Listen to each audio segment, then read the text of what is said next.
What's up, man? Follow CQ here. Cassandra Lee, and together we are the Power Couple. Welcome to I Am a Business Show. I'm not a businessman. I am a businessman. And today we're going to be talking about how to kill buyer's remorse, right? What is buyer's remorse? If you don't know what buyer's remorse is, have you ever you just get off the phone, you just close the sale out, right? You're just jumping, you're jumping out of excitement, you're doing your happy dance, and then all of a sudden you're pounding your chest, right? You're excited as can be, and then only to find out a couple of days later, they refund it. Oh man, the annoying refund. By the way, David, you should have wore your Thing 1 shirt. Oh no, I don't want to wear that. You should have, man. Thing 1, Thing 2, what's up, man? Guys, I'm in my PJs here. Who likes my PJs? Everyone pointed at her and laughed because she's not prepared. What? I'm prepared. I'm here. You prepared? Yeah, I just decided. You showed up? I decided to show up. When did you just come from the bed? No, from the couch. I was working on the couch today. It's a good thing about having an online business. You can work from anywhere in the world. No, but seriously, I was in my PJs and I was like, you know what? I think I'm gonna, do my debut for the show today. Mm-hmm. Exactly. In my PJs. Yeah, well, anyways, guys, we're going to be talking about how to kill buyer's remorse, right? And if you don't know what I'm talking about, it just simply means you're not making enough sales in your business. Nope. If you don't know what this is, everybody experiences this at some point in their business, right? Where they're getting a lot of sales, but then a lot of the sales are refunding, a lot of the sales are not going through, right? And what we want to kind of share with you today is how to kill buyer's remorse, right? So first of all, let's talk about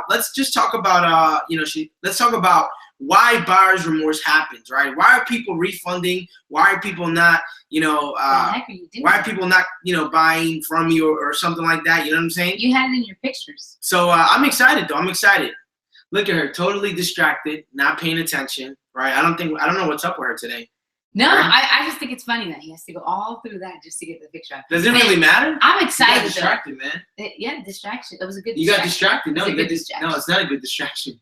Hey, how to kill buyer's remorse, guys.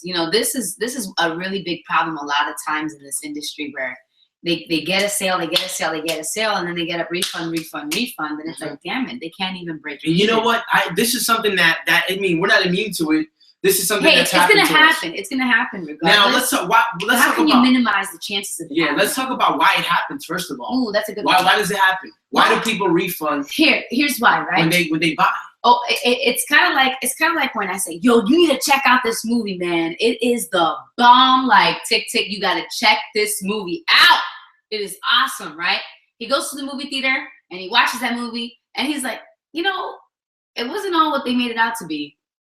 It wasn't all that. You know what I mean? It gets a little annoying and it's like, dang, I really thought it was gonna be a better movie. Mm-hmm. And then they start thinking like, that was actually pretty whack. I would have rather have watched that at home instead of paid to go to the movie theater, all this kind of stuff. Exactly. That's a form of buyer's remorse. It's when the value is posted up here and it's not what they made it out to be. Oh man. That's how buyer's remorse happens. Wow, that's crazy. That's crazy, right? So something happens. Or it is the value is here. They see the value, but what happens is that a problem in life comes, hits them hard in the freaking face, and then that problem is so heightened, they disconnect from the value that is already there. Yeah, so how do you prevent that though? Sometimes you can't, but most of the times you can. You can prevent it, right? Well, I think you can prevent more of the ones of the people who see the value that it's not what they thought it would be. You can prevent that more than when a life situation happens and hits them so hard that it is heightened. You can kind of prevent that. I think you can prevent all of them. That's what I believe. You're right, because when life hits them really hard, right? Yeah, that's the reason why. The reason why they disconnect is because there's no still there's touch. Retreat, yeah. There's no personal touch connection. Look, you can kill buyer's remorse, right? You can do your best to kill buyer's remorse, and that's what we want to kind of share with you, right? I really believe that, I really believe, right? That's awesome. I missed that picture. That's a great picture. That's a great picture, right? That's when we were in Cancun, Mexico last week, or a little bit more than a week ago, right? So let's talk about it, right? This has happened to me, actually. This happened to me not too long ago, and then I realized, I started catching myself how I could have prevented it, right? There's so many different ways that you can prevent it, and I want to kind of share with you a couple of things, right? One of the things that I was realizing, sales is all about emotions. It's about getting what their desire is, right? Connecting the desire with what you're going to sell to them and how it's going to solve a problem, right? But what I was doing a lot of was personally is that I was just being very connected to the emotions, right? I was even closing the sale on emotions, right? And what happens is when you do it that way, people take some time, and what people normally do is that they think about if they made a good purchasing decision, right? And when they're thinking about, look, this normally happens unconsciously or unconsciously, right? You got to think about the purchase you just made. Was it a good one, right? And when you start reflecting back on it, you're gonna realize that it was all just emotions, and it's automatically gonna trigger a flag in your mind, and it's gonna say, "Damn, I made a rash decision. I shouldn't have bought. I bought off emotion, right? Now I'm upset. I don't know if I can do this, right? So how do you prevent that? How can you get after the person buys? How can you get the person to reflect back, not just on emotion, but on reasons, on something logical, right? Very simple, right? What I realize is that as you're closing the person out, right, before you finish the conversation, you want to hit them off with some type of logic, right? Kind of like, okay, and here's the reason why you should buy this, and kind of list off the reasons, right? List off the reasons. This way, when the after your customer or your associates or your business partner finishes buying either the opportunity or the products you just sold them, they have something more to reflect on just an emotion. Does that make sense? Absolutely. Right? Absolutely, man. You need to hit both of those areas, emotion and logical. Yeah. Because you're dealing with humans. Yeah, you know exactly. I mean? Even though most buying decisions are made from the emotional aspect, the logical comes in at the end. Exactly. It comes in at the end. Yep. And it's like, damn, I was so excited about this. They get it. They feel good for that second. I was like, damn it, should I have really bought that? Exactly. I still got to pay X, Y, and Z. Exactly. And so you have to hit the logical part as to, yes, it's exciting to buy, but why did you actually need to buy it? Exactly. And it's about taking the want and the need and putting them together.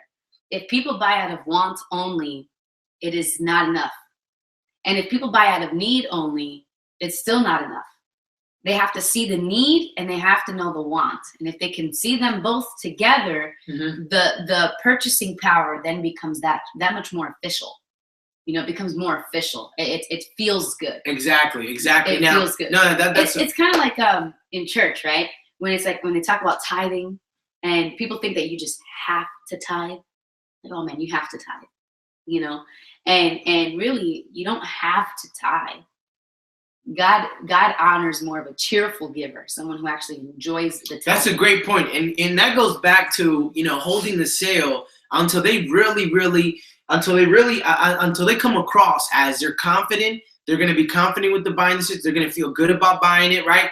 Because, sometimes we sell stuff to people and we just know that, the way we got them to buy was just straight out of scare tactics, manipulation, right? And we still got them to buy even though they weren't comfortable, right? That's automatically a sign that you shouldn't sell that to anyone. That person's going to be an automatic refund, right? That's going to be somebody who returns the products, and that's going to be somebody who's going to waste your time. So before you even get to the sale, right, you have to make sure that that prospect, right, is 100% confident with what they're going to be buying, right? This is something I also do as well now, is before I give it to them, before I get them to buy anything, I always double check. I make sure I make sure that they're 110% sure and they feel confident that what they're going to be buying into is really going to help their problems. And it's as simple as asking, hey, now before we get into membership, before we get into the stuff, before we get into discussion about what you're going to need to pick up to really get to the next level in your business or whatever the case may be, let's talk about, just from what I've just mentioned, how do you believe or how do you feel that this is going to be a good investment, that you're going to feel good about buying this and that this is going to solve your problem, right? And then that's another opportunity to listen in to see if there's any other objections, to listen in if there's any other doubts or insecurities in their mind, so I can make sure I can kind of lay it out there, kind of expose it in the light, and kind of just make sure that whatever objection or whatever doubts they may be lingering in their mind, it gets solved right away before I present the buying part. Absolutely. That's so important that you do that. It's kind of like playing hard. It's like playing hard to get. Yeah. I don't because look, listen, I want to choose who I do business with. I don't want to do business with people who refund. I think the harder you make it, the more they want it. But not only the more they want it, the more you get to actually pre-qualify if they are actually somebody you want to work with. Exactly. Yeah, exactly. That's exactly right. So killing buyer's remorse will save you so much time and a lot of money, right? Because, I mean, it's not a good feeling. It's not a good feeling when you get someone to buy a high ticket product, or you make a couple of $100, $1,000. You just spend an hour, 2 hours with that person, and then just to find out a couple of days later they refund, right? I mean, this also happens because this also is going to happen for a couple of reasons, right? If for some reason someone buys your product and there's no immediate contact, no type of, whether you call them or someone else calls them or you have a team calling them, right? Just reassuring and reconfirming that the decision they've made is a good one, right? Because sometimes people will justify that because no one reached out to them, because there's lack of support, because there's no human contact, they'll refund as well, right? So, I mean, one of the things that we do in our personal business is that the moment somebody joins, right, we contact them, right? We contact and say, hey, congratulations for making a great decision, right? People want to make sure that their decision, that their buying decision that just made, they want it to be validated. One of the ways is by you contacting them. Another way is by having a support, or whether you're network marketing, you have your own business, having some type of group, a group of people that kind of congratulate them for making that decision. We're obviously in the business opportunity, right? We actually do. We're internet marketers, right? And we basically, if you want to know what we do, there's a banner on the bottom, and you can check that banner out. Okay, right over there. And if you're watching this on YouTube, or you're watching this in the podcast, just go to IamABusinessShow.com and you'll see that banner that I'm talking about. And it's going to share with you guys how we were able to make our first 5-figure month in a single month, right? We were able to do that in 1 month. And if you want to know how we're doing that, you can go ahead and check it out. I think it'd be definitely just interesting, and it probably kind of solve the curiosity that you may have, right? Yeah. Also, by the way, guys, tonight we have our free workshop Wednesdays, #free workshop Wednesdays. Holla! If you want to be on that and you want to see what it's about, tonight we have a special guest coming on, teaching on how to generate traffic, make noise, get people to your business all through social media, man. Yes. This is going to be a really awesome freaking training. If you want to be there, text NOISE, NOISE, to 31996. Absolutely. It's going to be a great webinar, guys. Make sure you text NOISE to 31996. We actually start in about 2 hours. Yeah, we started in about 2 hours. So if you want to get in before it's out, go ahead and text NOISE to 31996. That was good. I promise you, it's going to be a great training. Good. Okay, so let's continue to keep talking about this topic. Buyer's remorse, man. Kill it. Don't let it live. Yeah, you got to kill it, man. You got to kill buyer's remorse. Don't let it live. You know what I can't wait to do, babe? What's up? To have people call in and we can do like little live. Yeah. Exactly, right? Another reason why buyer's remorse might happen is because you're promising to do something and then you fail to deliver. Short. Yes. Yeah, you don't deliver on what you promised, right? Which is important, right? Which is important. If you're telling somebody that, this, as soon as it gets started, A, B, C, and D is going to happen, they get started and none of that happens, or it happens in not an orderly in not an orderly fashion. Not an orderly fashion. Maybe you do BCA or something. Yeah, or maybe you don't do anything, right? What happens is that automatically triggers a flag in their minds and say, "Oh my God, I think I made the wrong decision," right? You have to make sure that you're completely 100%. If you're saying you're going to do this for them, that's exactly what's going to happen. No. If you're pre-framing them that as soon as they buy, they're going to be expecting a call, they're going to be expecting something, you have to deliver on it, because if you don't, that's the fastest way to engage, to trigger buyer's remorse, and the fastest way to lose trust from your customer or from your business associate. Absolutely. Now, don't go crazy here now, because you're just not going to be able to save everyone. You're going to have those oblivious, ignorant, naive people who are going to come in, look at the stuff, and they're never going to be happy. They're just never going to be happy. They were looking for like a lottery ticket, or that's true. And those people, better that they leave than stay. Yeah, exactly. Better that they leave than stay. Like he said, choose who you want to work with. You have to choose it. That's why when you hold the sale back as long as possible, it gives you the time to figure out and see, is this person worth my time? Exactly. And if they are, then you continue moving forward. And if they aren't, better let them leave than stay. You want to protect what you're building. Exactly. You have to protect what you're building. You can't sell to everyone if they don't deserve to buy. Exactly. And that's really important. That's really important that you understand that, because man, if you're selling to people who don't deserve to buy, they're only going to hurt and affect your organization and whatever it is that you're building. Exactly. But the people who actually deserve to buy, and there's just some lack from where they are and where they want to be, and you're not connecting that for them, they will always have buyer's remorse. You need to keep that connection from where they are to what they actually want. If you can continue that connection, they won't have buyer's remorse. The other way you want to help them, you want to help kill buyer's remorse, is by giving them small milestones, small things that they achieve, small results. Okay, for example, if I was in the fitness industry and I was like a personal trainer and I sell a package for someone for me to be personally training them, to kill the buyer's remorse from that person leaving, I want to get them small results. Yeah. And a small result is as simple as coming to class for one whole week and they get something. Or sticking to their diet plan for a whole week, they get something. Exactly. They lost a pound, they lost an inch. Now you're talking about higher results, right? But you got to acknowledge the smallest results, the results that they don't even think are results. In this industry of internet marketing, a lot of people think that a result is just a lead or a sale, when really a result is even if somebody clicked on your link. If someone clicked on your link, you actually generated traffic. Now, how can we help that click become a lead? How can we help those leads become a sale? And if you recognize the small wins and you blow it up in their face, dude, you got someone to click on your link, or dude, you lost an inch off of your weight, wow, that's amazing, right?